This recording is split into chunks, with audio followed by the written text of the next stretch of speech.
and you have to give the people that are with you a good reason to listen to you and to follow you and to take that path with you.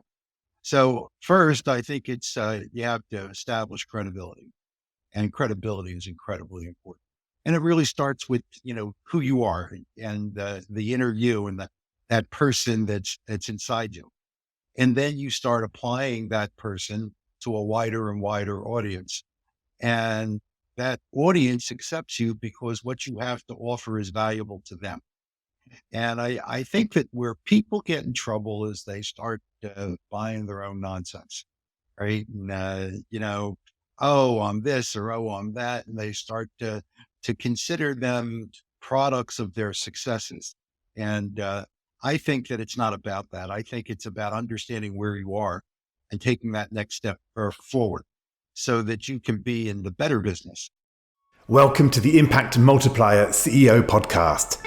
I'm Richard Metcalf, founder of X Quadrant, and my mission is to help the world's top CEOs and entrepreneurs shift from incremental to exponential progress and create a huge positive impact on our world. Now, that requires you to reinvent yourself and transform your business. So, if you're ready to play a bigger game than ever before, I invite you to join us and become an Impact Multiplier CEO.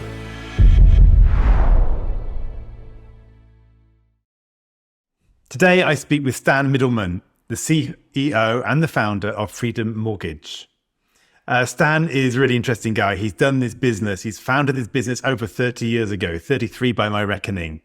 And he's got that perspective, that distance, that philosophical approach that you might expect for somebody who's got such a long track record of success, having built out his business to thousands and thousands of people and managing, I think, billions of debt across America. And he's a very pragmatic, very thoughtful person, and he distills his wisdom into some real key nuggets here. It's a really fun conversation. So I'm not going to spoil the surprise. Just listen in to this great conversation with Stan Middleman. Stan, hello and welcome to the show. Hi, nice to be here. So what I know about you is that you are the founder, the president, the CEO of Freedom Mortgage, which is one of the largest, still fastest growing independent mortgage companies in the USA. And you've been doing this for, I think it must be 33 years at this point. And you've grown an incredible business over that time. And what I'm really curious about is what's been that secret sauce over the years. And I think your answer is something around getting better. I see this as something key as to who you are, getting better every day. So I'd love to understand, first of all, is that right? Is that perhaps one of the key things that is distinctive about you? And if so, how do you make that happen? How do you help everyone get better every day for 33 years? It's many days. Well, it starts with a fundamental belief in yourself. If you don't think you're prepared to move forward, people don't lead, people are followed. And you have to give the people that are with you a good reason to listen to you and to follow you and to take that path with you. So first, I think it's you have to establish credibility, and credibility is incredibly important. And it really starts with who you are and the inner you and that person that's inside you, and then you start applying that person to a wider and wider audience, and that audience accepts you because what you have to offer is valuable to them. And I think that where people get in trouble is they start buying their own nonsense, right? And, oh, I'm this or oh, I'm that. And they start to consider them products of their successes. And I think that it's not about that. I think it's about understanding where you are and taking that next step forward so that you can be in the better business. And being better means understanding where you are and what the next thing that you can do, and just approaching the world with the understanding that you have that success is cumulative and that you're just piling up one achievement on top of the next that gets you to a better place than where you've been. And that helps build your credibility and all those other things. Yeah, so you talked about credibility as the way by which people would start to follow. So, how do you approach credibility?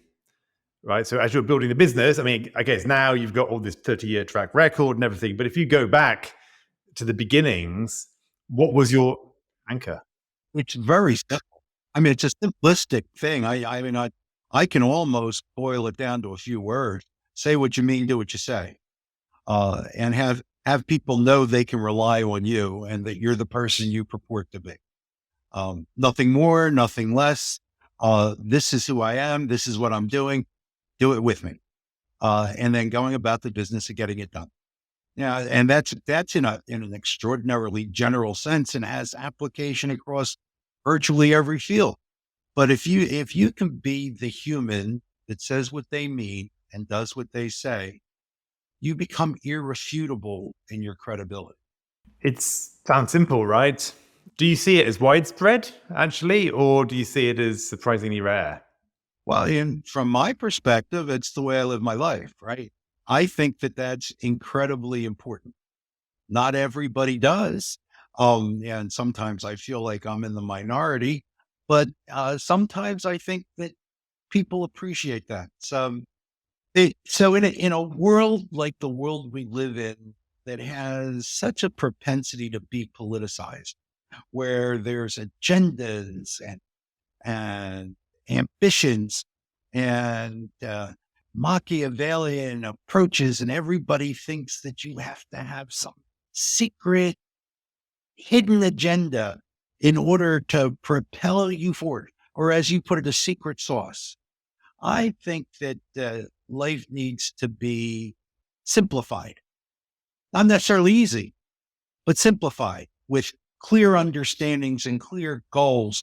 Because the hardest thing I think for a CEO to do is to create a shared vision. And when you talk to people that run large organizations, they'll all tell you the same thing. It's hard to get everybody oars in the water and pulling at the same time. And I think that starts with a clear vision and a clear understanding of people know that you're genuine. And if you can give a genuine, clear vision that is easily communicated and understood, then it becomes easier for people to execute and build strategies around that vision and understand their part in this particular play, right? So that they can go about the business of executing their share of this. So, you've got a business that's, I think you've got thousands and thousands of employees. Do you find everybody is as straightforward as you? Or, or do you find that actually businesses grow and actually you have to deal with politics and, power plays and all this kind of corporate stuff? How have you found that? So I'm fairly intolerant of that. I want to live in a drama-free zone, which means that I'm kind of anti-political positioning. Some and it kind of goes to the fundamental philosophy.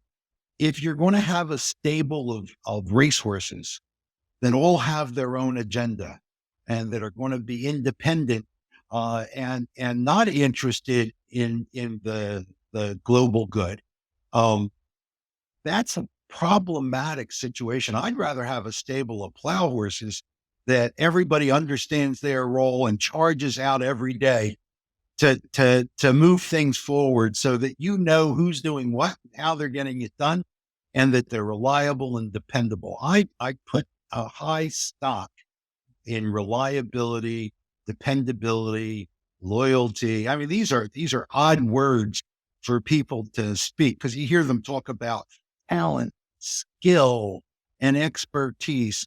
And I think we can give or hire for that. But I think there's an underlying piece to that. And that's people that you truly want to be around. And you give me the right 10 people, I can do almost anything in any community and get big changes and big accomplishments. And I think that you have to have the right 10 people that have that shared vision and that shared purpose. And I think that would be the cornerstone of what my responsibility is to share that vision and purpose. So if you had to interview and find these 10 people, how would you go about that? Well, I would identify what I need.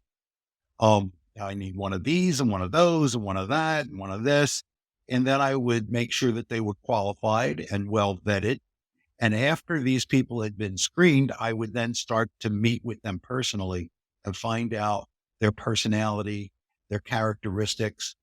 Yeah, that's really what I'm wondering about is how you get into that, like those character traits, right? Which, in an interview situation, people can say one thing and then do something else. So I'm wondering how you.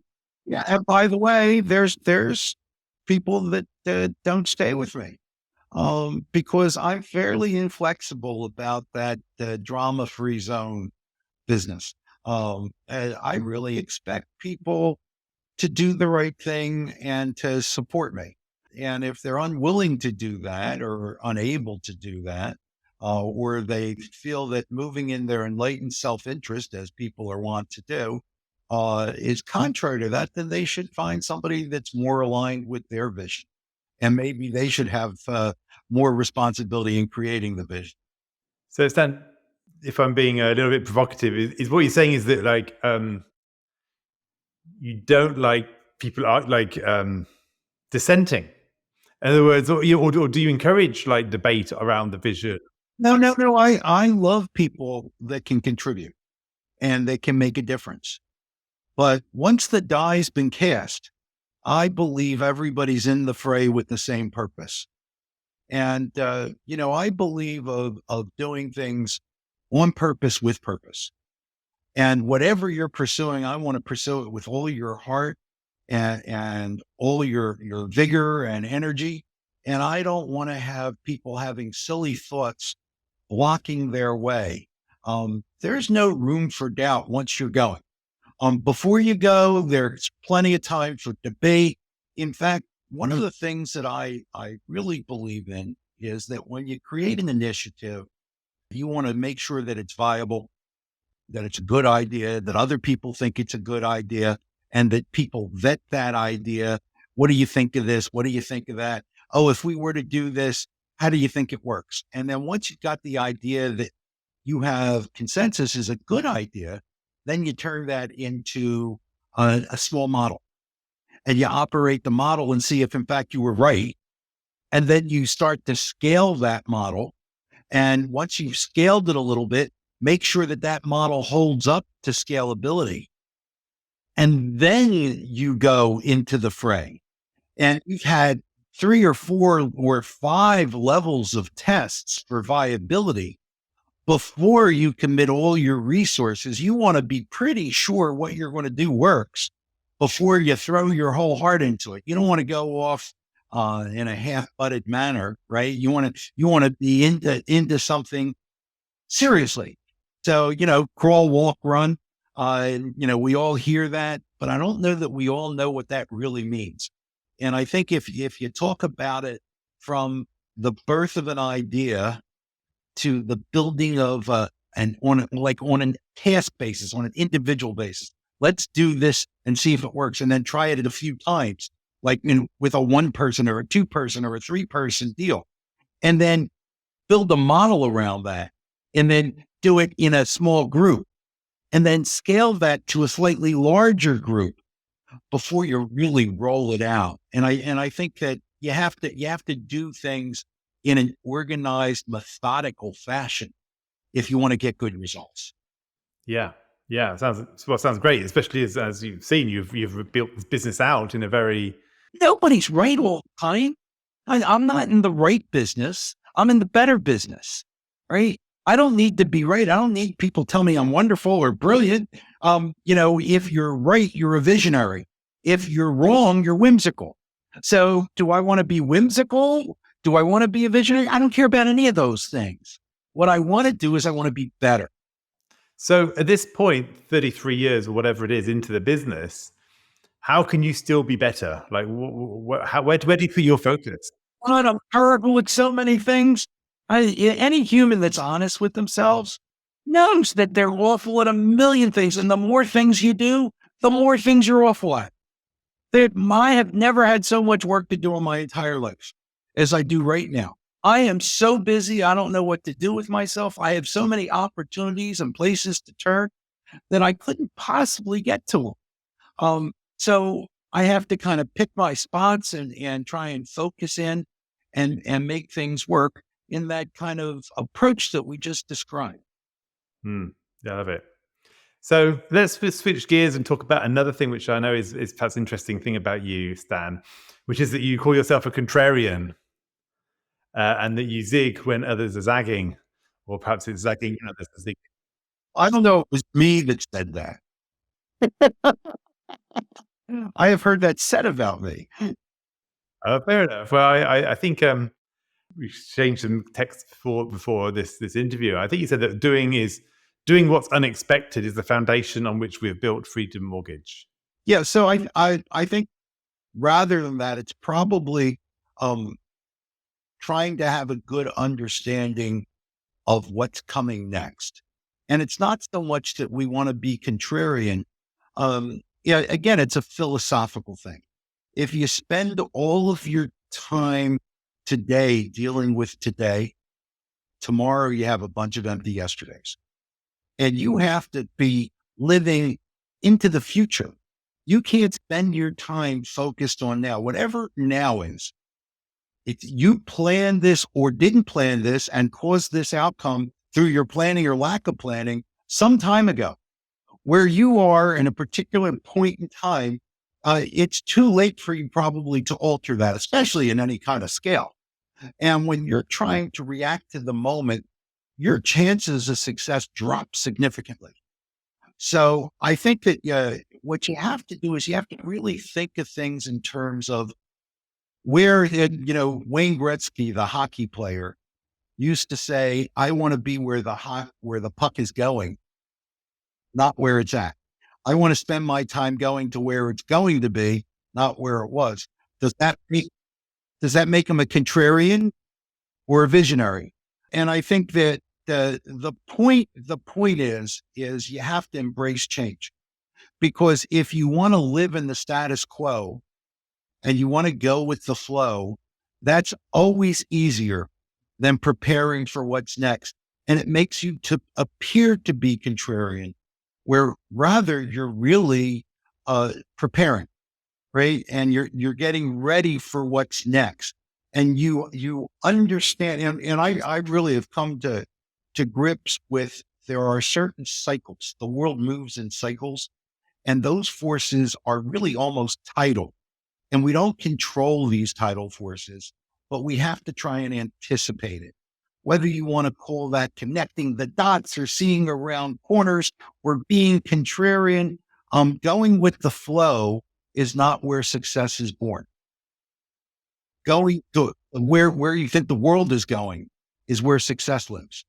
Yeah, I love it. So how's that shown up for you? Like, well, first of all, how do you do that? How do you see around the corners? How do you skate to where the puck is going?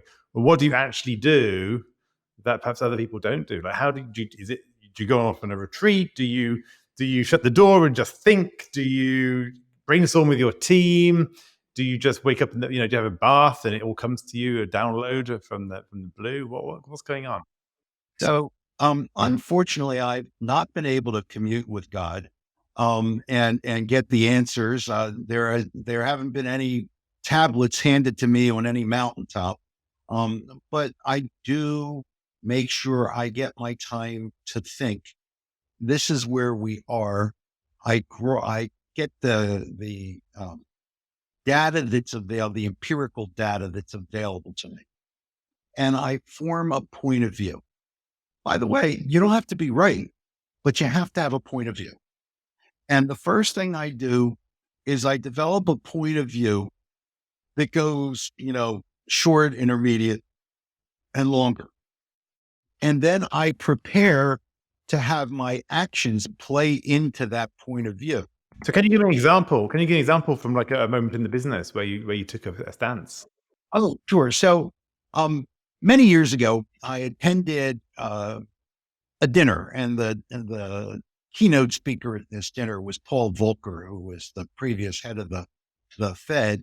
And during a time of rampant inflation, in the 80s, right? And his job was to tame inflation. And he shared at that dinner the Fed's dual mandate, which I really, I was a young man. I really hadn't had all that much experience, but I was listening very careful because he was a person that was iconic in what he had accomplished, getting inflation under control in the U.S. during a period of, runaway inflation. What he said really has become the foundation of my career and the way I see the world. And that is that the Fed had a dual mandate to keep unemployment low.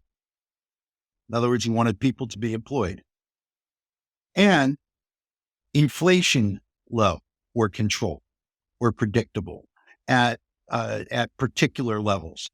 And to get those two items in balance, and he called that the dual mandate of the Fed. So the planning that I made was really fundamentally around those two items. Now, over the next 35 years, from the time that I heard this speech, inflation became less of an issue, as we've all know. The technology age and the development of what has really become a world village in terms of trade has led to a lot of deflationary trends around the world. And that tied with unemployment gave me variables to watch and kind of leading indicators to follow. I hope you're enjoying this conversation. This is just a quick interlude to introduce you to two transformative programs that we run. The first is Rivendell, my exclusive group of top CEOs who are committed to transforming themselves, their businesses, and the world. It's an incredible peer group and a deep coaching experience that will push you to new heights, no matter how successful you've already been. The second is Impact Accelerator, a coaching program for executives who are ready to make a big leap forward in their own leadership. It's regularly described as life-changing, and no other program provides such personal, strategic clarity, a measurable shift in stakeholder perceptions, and a world-class leadership development environment.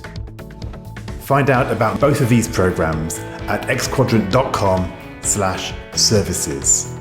Now, back to the conversation. So what I'm understanding is you thought to yourself, okay, if he does a good job on these numbers, we're going to have lower unemployment and lower interest rates. And what does that mean for my mortgage business? Right. Well, so I was able to translate that, more importantly, to the impact it would have on interest rates. So when unemployment is high, interest rates come down. When unemployment is low, interest rates go up based on the relationship of unemployment to inflationary pressures. And I was able to connect those dots. And, their changes are never really dramatic, but they are directional. And if you took the direction of these changes and the expectation of where those changes were going, and people opine on them quite regularly and aren't all that often directionally incorrect. They may not be specifically right because economists are like weathermen. They're never right, right? However, they do get the right direction of trends. And if you can follow that trend line, you can predict things like interest rates. And being able to predict interest rates gives me an advantage to upsize or downsize my business according to where I think it's going. So I develop a point of view and then I apply my actions to that point of view. And that leads me to appearing contrarian because I'm moving before there's anything to move to. But it gives me the appearance of seeing around the corners, yet that's not really what I'm doing. I'm having a point of view and exercising my activities to support that point of view. And if I'm wrong, it's generally a timing issue. For example, in 2019, I anticipated interest rates to come down. And I started to build up my workforce with the expectation that we were at a cyclical low.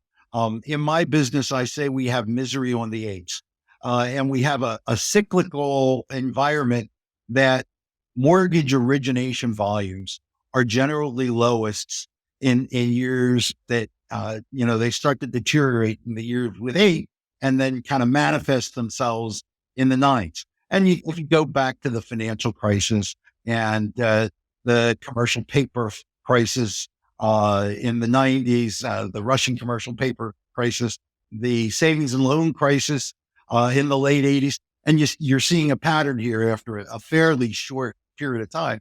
Once is an exception, and twice coincidence, three times the trend. But you can take this backwards and see a pretty good trend line over time built around this kind of thought pattern. I can't really explain why that is. But I can't really explain the impact of lunar movement on tides either. I'm sure I know it happens, and I'm gonna go with that empirical observation. So if I think these kind of things are going to happen, then I develop a point of view around that. So that when the pandemic hit, and it was exactly what I expected, but in magnitudes of 10 or 20 of what I expected, I was far more prepared than most people were to deal with that. And our organization also had begun to prepare for disaster recoveries. Now, I was thinking hurricane, flood, snowstorm, but we had equipped everybody with laptops. And when it came time to send everybody home, because those were geographically dispersed events, so we had to prepare everybody. Everybody was prepared to work on broadband from home. And so that was because you just thought something's going to happen around the end of the decade. We knew there were going to be hurricanes. We knew for sure there would be mudslides. We knew for sure there would be snowstorms. So we knew for sure we had the capability to have people work from home because the widespread acceptance of broadband and the quality of that broadband. So not only did we have desktops in our offices, which at the time everybody had, and everybody worked in the office, but we had laptops that empowered almost our entire staff to work from home. So we went home on a Thursday in March. And by Tuesday, on Thursday, we were 98% working from the office. On Tuesday, the following week, we were 98% working from home. And we made that switch almost seamlessly, which was very exciting to us. It amazed me because, what do I know about all that stuff? But, I did know that we were going to have disaster recovery events that we needed to be prepared for.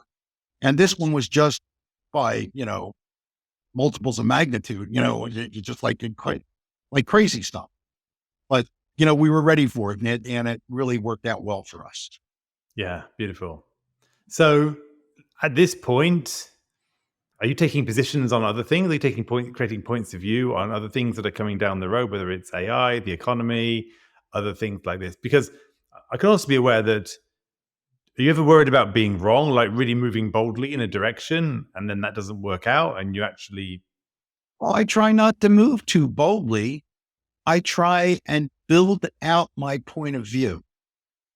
And I constantly test my point of view because it's not static.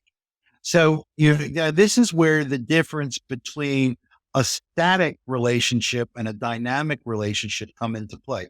Points of view need to be dynamic. They can't be static. You can't lock into, this is what we do. This is how we do it.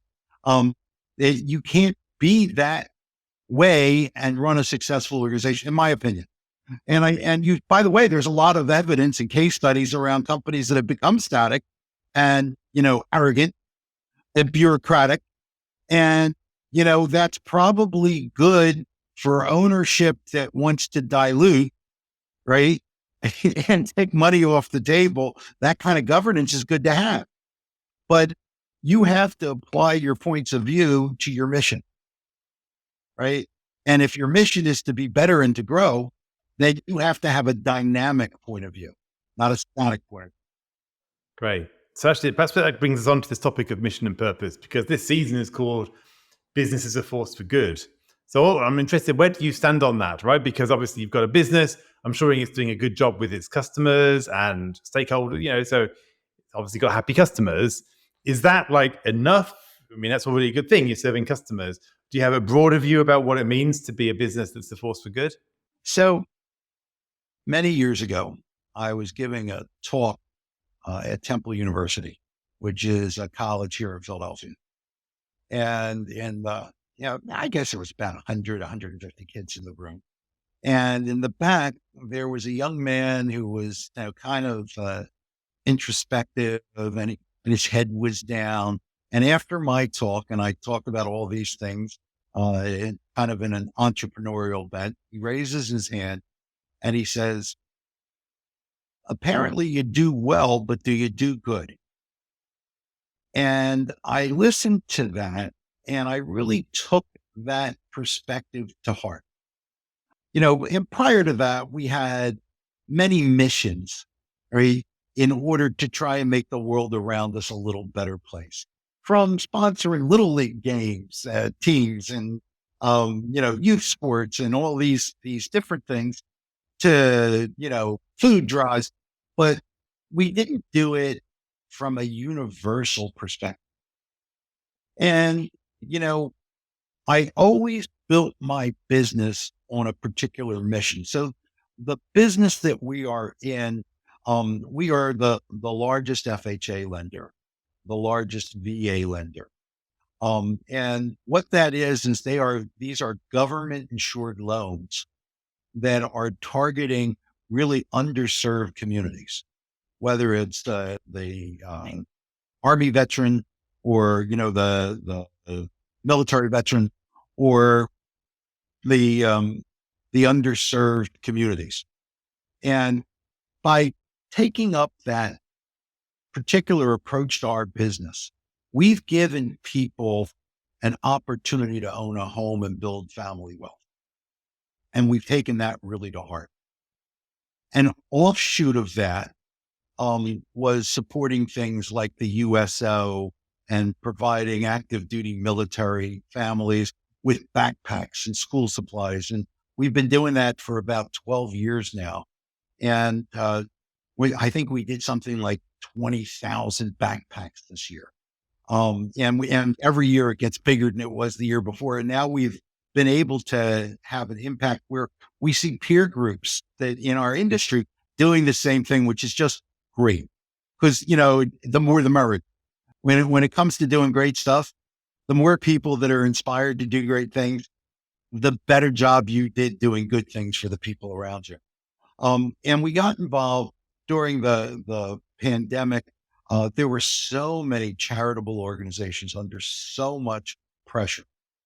And I was sitting home watching TV because there was nothing else to do except work. So was it live at work or work from home? I'm not sure which it was, but I had the television on and I saw these giant lines of people in their cars trying to pick up food. And we built a campaign around Feeding America that really became a force. And we donated millions of dollars to the support of this cause. And the reason was deeper than that. It wasn't just the good works, and the good works were important. But when you had, and I really thought about this a lot, I was worried about my team, and I was worried about the psychology of those folks that all of a sudden lost social interaction and they're sitting at work. And I was worried about things like burnout. I was worried about disorientation and all the things that isolation does to people.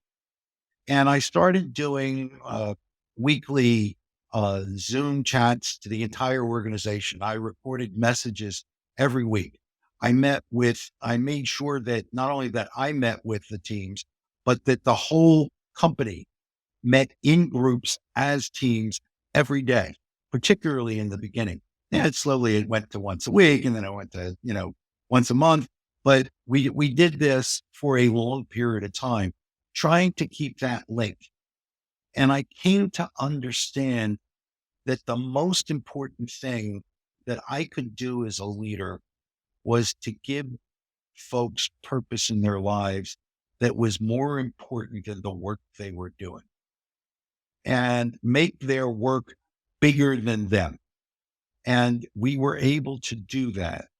How did you articulate that? Yeah, what was the Well, we did that in a lot of ways. We had challenges, and we had goals, and we did promotions around philanthropic endeavors. And we really had, and we had a lot of fun with it. So everybody embraced this. They made their own videos. They made them with their families. We had contests around the best video so that we could create a shared environment and do things on purpose with purpose, so that the people in our organization not only felt connected, but empowered and engaged and self-directed, so that they could get the things that were really taken away from them. They had no power over. And probably the scariest thing about the pandemic was the creation of powerlessness and hopelessness that could consume you so easily. And so many people succumbed to that. But I think we did a really good job of trying to get everybody engaged on an individual level, so that they were able to do their part. Maybe they didn't have the most important role in the company, but in their mind, their role was important, and they were contributing and doing something bigger than their role. And I think that really played out nicely. Yeah, which is so important. Beautiful. So just looking at time ticking away here, Stan, I'd like to kind of perhaps start to wrap up, but I've got one of my key favorite questions, which is, and I'm interested in your response to this, because you're somebody, who's been at this for a long time. So the question I'd like to ask people is, how might you want to multiply your own impact in the coming years? So, you might say, you know what, I'm going to retire and leave and stop this. Or you might say, I've got an ambition which is still 10 times bigger than anything I've ever accomplished. I mean, it could be either way. I'm just curious. What does that mean to you, to multiply your own impact? So I'm a big believer in, if you're not getting better, you're getting worse. If you're not growing, you're dying. I'm it. I think I have so much to do. And by the way, a lot of what I have to do is to share what I know with the people around me, so that they can do more, and mold philosophies and perceptions and theories, and cultivate talents and skills and capacities and empowerment. I think that I have the ability to invest for good. I think I try and get out and speak on things like this, and 1,000 other things. I probably do 2 or 3 of these a week. I try and get out. I spoke in a high school last week. I'm speaking at a college next week. I'm speaking at a gathering in New York City, the first week of November.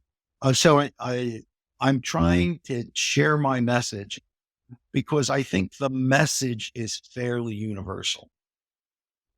Plan, act, react, assess, begin again.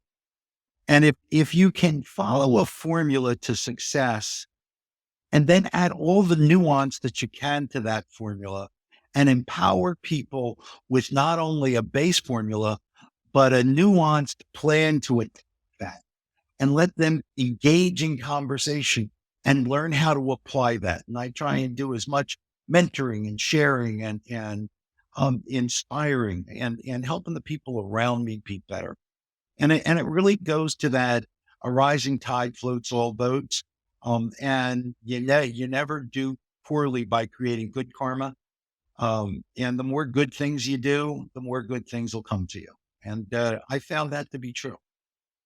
Yeah, well, Stan, thank you so much for sharing this, right? I think this philosophy is really deep within you, right? If you're not getting better, you're getting worse or whatever. You get better every day, and then be simple about it, straightforward about it, clear, do the right thing. It really comes over clearly. And so I want to just thank you today for this very almost poetic kind of reflection on some of these things, and kind of your philosophies of that's obviously seen you through the last 30 so years in this business.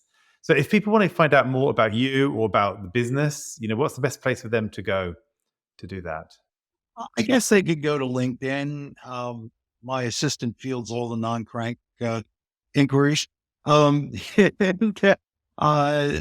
could probably get all that they need there and reach out and ask for more. Perfect. Well, Stan, hey, it's been a real pleasure. Thank you, and look forward to following along as you continue to get a little bit better every day. Thank you very much. I appreciate you having me here. Well, that's a wrap. If you received value from this conversation, please do leave us a review on your favorite podcast platform. We'd deeply appreciate it. And if you'd like to check out the show notes from this episode, head to xquadrant.com/podcast, where you'll find all the details. Now, finally, when you're in top leadership, who supports and challenges you at a deep level to help you multiply your impact? Discover more about the different ways we can support you at xquadrant.com.